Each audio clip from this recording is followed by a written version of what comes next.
Magandang araw po mga kapatid sa Panginoon at fellow preachers. Salamat po at makapagpatuloy po tayo sa ating pag-aaral. Ang ating pong subject sa Preacher's Note ngayon is about King James himself. Dahil po marami pong nag-a-attack sa kanya, kaya po tuloy ang ating pag-aaral patungkol sa kanya. Napag-usapan natin lately nung previous lesson natin about King James that King James was truly a saved believer, no?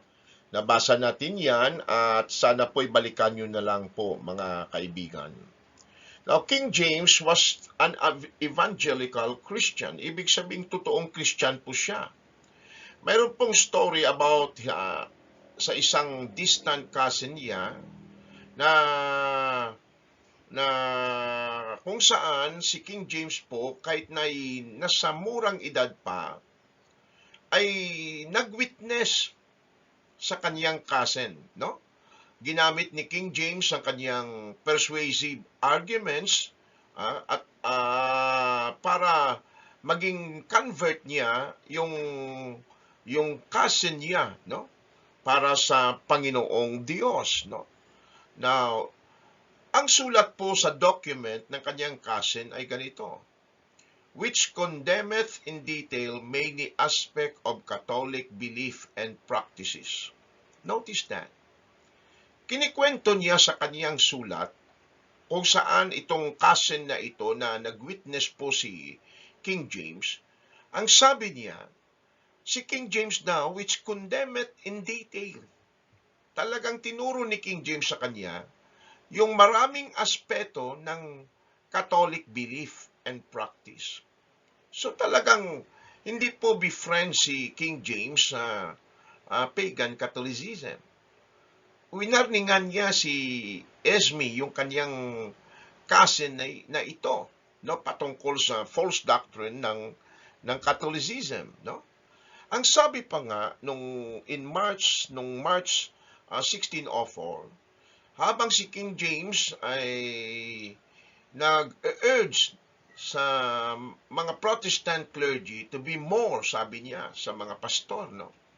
Yeah, careful, vigilant, and diligent that you have been to win souls to God. Talagang pinopromote ni King James dito na mag-soul winning tayo. Where you have been in any way sluggish before. Now, waken yourself up again with a new diligence to this point. Tingnan yung ang hari na ito, no, na ginamit ng Diyos para tayo po'y magkaroon ng salita ng Diyos sa English, ang King James Bible, the preserved and inspired words of our living God right now na pwede nating hawakan, mapag-aralan, at pwede nating ilagay ang ating faith dyan. So do not be swayed dito sa mga modern day so-called mga pastors na ang King James daw ay preserved lamang pero hindi ito inspired. That is not true, mga kapatid. I don't care kung ano man yung mga titles nila. Dito mababasa natin si King James persuading, no, ng mga preachers, no, to be more careful, sabi niya, to be more vigilant, to be diligent, maging masipag than you have been to win souls to God. Yung mag-win souls kayo sa Panginoon. Is that a king na masabi ninyong masama? No way. He is a very good king, mga kapatid, no? So King James was truly a saved believers, no? Nung si King James po ay nag-establish ng first colony sa Virginia, that is in the US, mga kapatid, okay? Si King James po yung nag-establish doon ng first colony.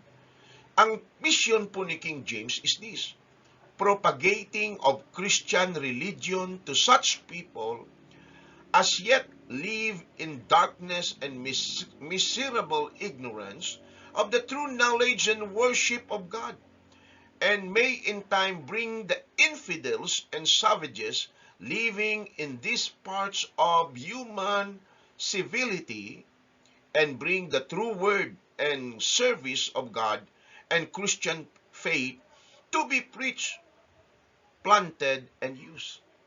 Alam niyo, habang ako'y nagtuturo nito at nagbabasa ako ng mga letters ng hari na ito, I am inspired sa kanyang mga salita. Ang misyon niya sa pag-abot ng pagpalakingan ng colony at dumating doon sila sa Virginia, ang misyon ni King James, hindi para mag-enslave ng tao, kundi na ma-propagate yung Christian truth, mga kapatid. Ha? Dahil sabi niya, mga tao doon ay nabubuhay sa kadiliman. Let us bring them to light. Let us give them a chance to have knowledge and through worship na madala natin ang mga infidels na ito. Itong mga tao na ito na nabubuhay sa mga lugar na yan. Bring the true word, yung totoong salita, dalhin nyo doon. And service of God. At saka yung Christian faith to be preached, planted, and used. What a blessing. King James is truly a true believers of God. Sabi pa niya, the inhabitants of those parts live in utmost ignorance of divine worship.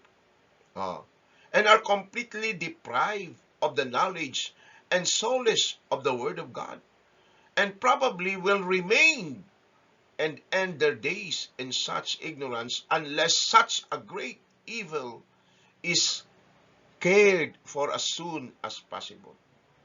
Naawa si King James, he was so concerned na yung mga tao doon nabubuhay sa ignorance of divine worship. Hindi nila alam yung totoong knowledge. Wala po silang peace ng salita ng Diyos. At maiiwan sila, they will remain that way unless somebody cared for them. O sana po makapag-aral tayo nito ng kung bakit tayo nagsusoul winning, mga kapatid. Napaka-importante. Ayon pa sa kanya, therefore, we ought to end that. Tapusin natin yan. Let us tell them about the truth out of love for the glory of God. What a word, mga kapatid. And desiring to work for the good and salvation of soul of those parts. Ligtas natin sila. Let us tell them about Jesus. Dedicate yourself to and perform the ministry and preaching of the Word of God in those parts. Dapat ilagay sa Walter.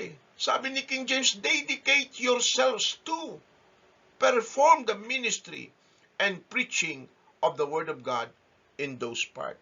Kaya hindi nakapagtataka kung bakit si King James ginamit ng Diyos para abutin yung mga kaluluwa na hindi pa nakarinig ng salita ng Diyos. What a blessing, mga kapatid. Tingnan niyo kung gaano kaganda. Yung nagmisyon si King James. Dinala, sabi niya, mga tao doon walang light. Hindi ba yan ang ating misyon? Ang nangyayari ngayon, nakakakalungkot eh. Yung mga tao ngayon, full of pride. Yung pinagyayabang natin, yung mga doctrine natin. Professor nga tayo. Are you winning the lost for Christ? Are you a soul winner? If you can preach, do you preach? If you can teach, do you teach the word of truth? Kawawa po yung mga kamag-anak natin. Kawawa po ang mga taong hindi natin naisiran ng salita ng Diyos. They will be in hell someday because hindi po natin sila sinabihan ng warning. We need to preach more about Christ and not ourselves. Napakaganda po ng sabi dito ni King James. Let us exalt the Lord Jesus Christ and let us magnify His words. Hindi na tayo na mismong preacher, tayo pa yung nagdududa sa salita ng Diyos. We even try to correct the King James Bible. Okay, we're going to talk about King James was a godly Christian in our next lesson. Until then, God bless po. God bless.